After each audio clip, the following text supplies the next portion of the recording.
Anyways, let's move on to the next movie. This one is a complete departure from what Sophie's choice was, and we're going into our horror movie picks. That being, it was my pick of this week, The Birds.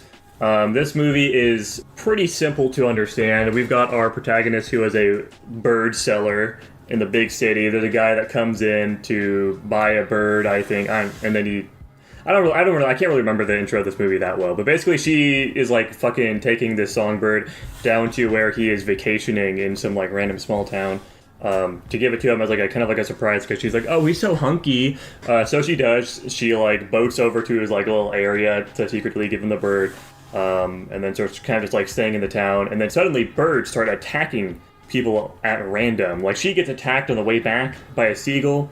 And then later, a bunch of like school kids are attacked when they're like leaving school. I'm pretty sure there's something else happening in between that, and then it turns into like a much bigger problem. Like everybody is like in the town just getting fucking swarmed by birds. People are dying left and right. It's pretty brutal. They have like near the end of the movie, they have to like board themselves up in their house to stop the birds from coming in and fucking murdering them.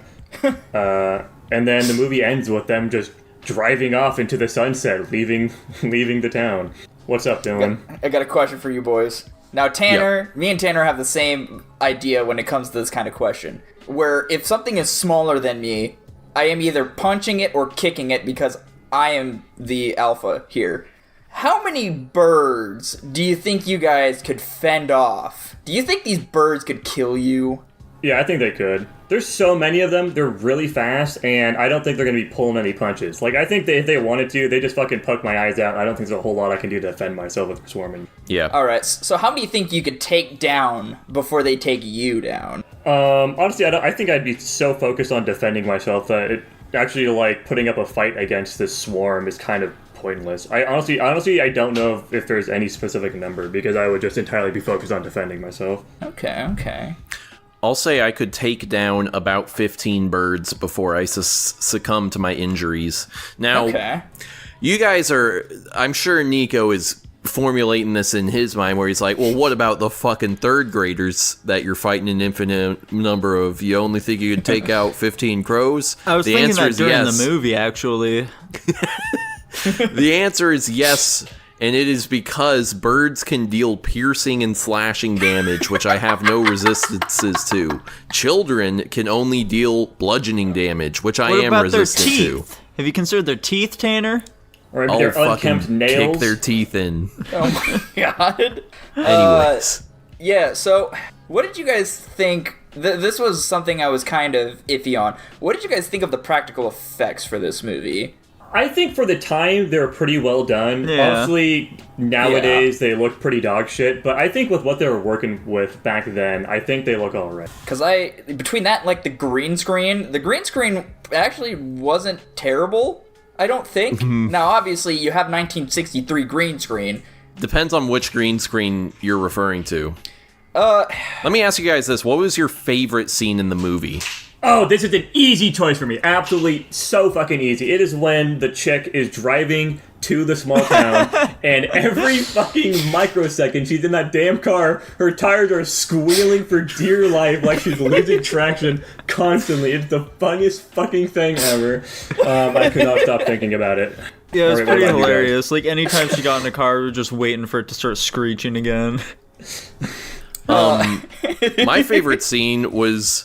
with the kids in the schoolhouse, and they start running and start getting attacked by crows. Because they do that, I was cracking up hysterically at this just because it looked very funny when they had like the bird puppets like pecking at those children, and the children are running. And the thing that really got me laughing was the green screen in that scene. Gotcha. Because it's like it's the green screen of like the background whooshing by, and they're doing this. Yeah. That looks so fucking funny. I was dying of laughter. In general, I'd say that one, and then like the final bird attack, especially when she's in the phone booth and the birds are like thumping against the glass, and you just see this crazy shit going on in the background. Those were both very funny. Yeah. And that's the problem. This movie is not supposed to be funny, but I was laughing very hard. I will say, I will kind of agree with Tanner. I'll have a funny one, and I'll have a more serious one that I actually liked. So there was the scene close to Tanner's part where he's talking about the phone booth where it's the gasoline like trickles down and they're like trying to warn the guy about the gasoline and it just like cuts between her face and like back and it like I think you guys know what I'm talking about where like her facial expressions change every time it flashes back. I thought that was hilarious.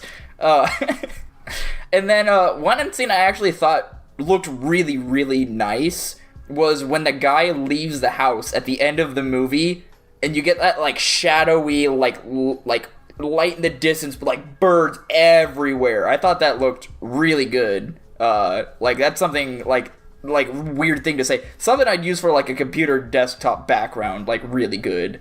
But yeah, I thought this movie was a little silly. I thought the idea of killer birds was interesting. I'm not doubting their effectiveness. I will say I expected more people to die. They barely fucking used any killer birds throughout this whole movie. What the fuck? It was mostly like, oh man, some birds just killed some people, but like, so dude, you want to hook up or something already? What's going on there? Yeah, like no birds of prey or anything. Like crows admittedly are more like scavengers, but Does your mom accept me yet as her new daughter or anything like that? Our main girl is fucking weird, right? What's yeah, that? she's a little weird. Absolutely. Yeah. Our main girl character, like, her thing is like, oh, she's like a prankster. And so she follows this guy fucking bit. 3 hours away to this vacation home in order to prank him. And then she breaks into his house. I'm like, huh? What? Yeah. Well, it's like I was just going to say real quick, it's a 1960s version of I'm Not Like Other Girls. Yeah, exactly. So Tanner, question here for you, since I know that you have a much better gaydar than the rest of us, okay? Oh. Now, my man, was the fucking black hair lady who was living out there, was she a lesbian? I'm gonna say yes. Right? My man. Anyway, here's my biggest complaint about this movie. Not enough birds. Yeah, not enough no, if the birds are just gonna attack out of nowhere, like it just kind of starts suddenly with the birthday party scene, why is there an hour of setup before that? Yeah. I think they have to introduce because like for that doesn't hour take leading an up, hour though, Dylan. I know. I'm trying to defend this movie. I don't even know why. I didn't even give this movie a very high rating. You're a big Alfred Hitchcock fan. Yeah, of course. He's a real film buff. I don't know. He's who a that real is, critic. But You don't know what a film buff means. no, I don't know who Alfred, whatever his name was. Okay, he's the director of this movie and a very important Gotcha. director. A very historically, well-respected director at that. Gotcha. Two things with this movie. One that's not so important. One that affects my rating of this movie very highly, actually, surprisingly.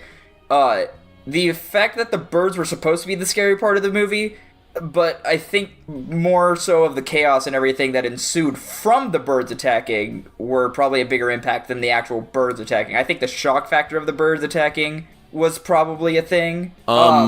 We ready to rank?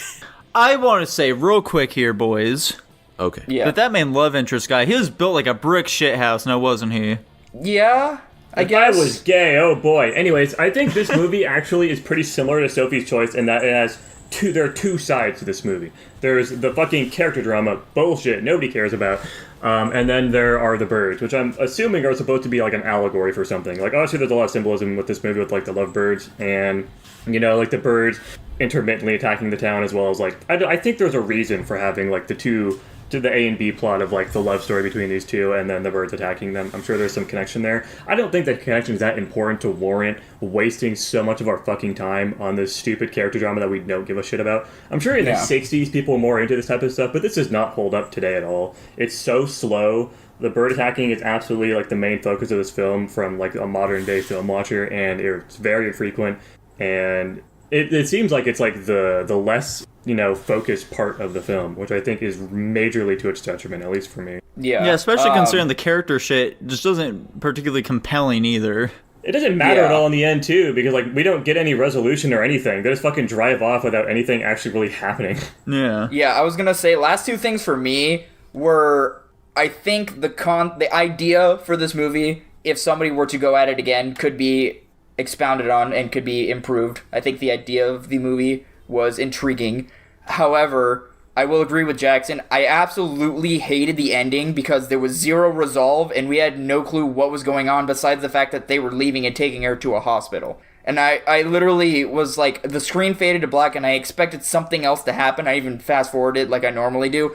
And just nothing happens. I was extremely disappointed with the ending. Yeah, Nick and I were both like, what the fuck's going on when it got to the ending? Like, why the hell did it end like that? Yeah, so... Yeah, this honestly, it impacted the rating of this movie for me quite a bit. I guess with that said, Dylan, what exactly are you rating this movie? I believe I gave this movie like a D-. Is that what I gave it? Yeah, I gave this movie a D-. Like I said, I thought it was an interesting idea. It was still watchable, but like there were so many things that the ending didn't resolve and nothing. It didn't do a lot of things super well, but it was still watchable. Yeah. Yeah, I really wasn't a particularly big fan of this film either. I gotta say, Mr. Hitchcock, I think I'm just not a big enough film buff quite yet to really understand your work. And with that in mind, I think I'm gonna give this film like, let's say yeah, probably like a D+. I'm thinking D+. Guys, I'll meet you in the middle. I gave this movie a flat D. There we go. Okay. Those two scenes I mentioned did make me laugh hard enough that I think I can justify giving it a C. Okay. All right. Can't just try and put on airs right now. He thinks he's smarter than us. I'm trying to put on airs by saying it's a mid-movie. Yeah. Okay. You're at least not going as far as we are, man.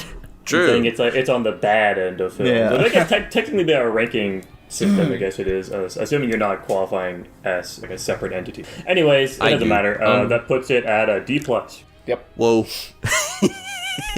Shocking. Uh-oh. I think that's a pretty fair rating for this movie. Yeah, We're giving ourselves a honestly. little bit of leeway with it being, I'm assuming, a very highly rated. Listen, guys, it's just as simple as it's old, so it's bad. Old equals bad, Exactly. boys. Old equals bad. I Old really equals feel like we're bad. fucking ourselves over throughout this month. Between that and fucking Texas Chainsaw Massacre, we have lost all credibility at this point. I guess so, man. I guess so.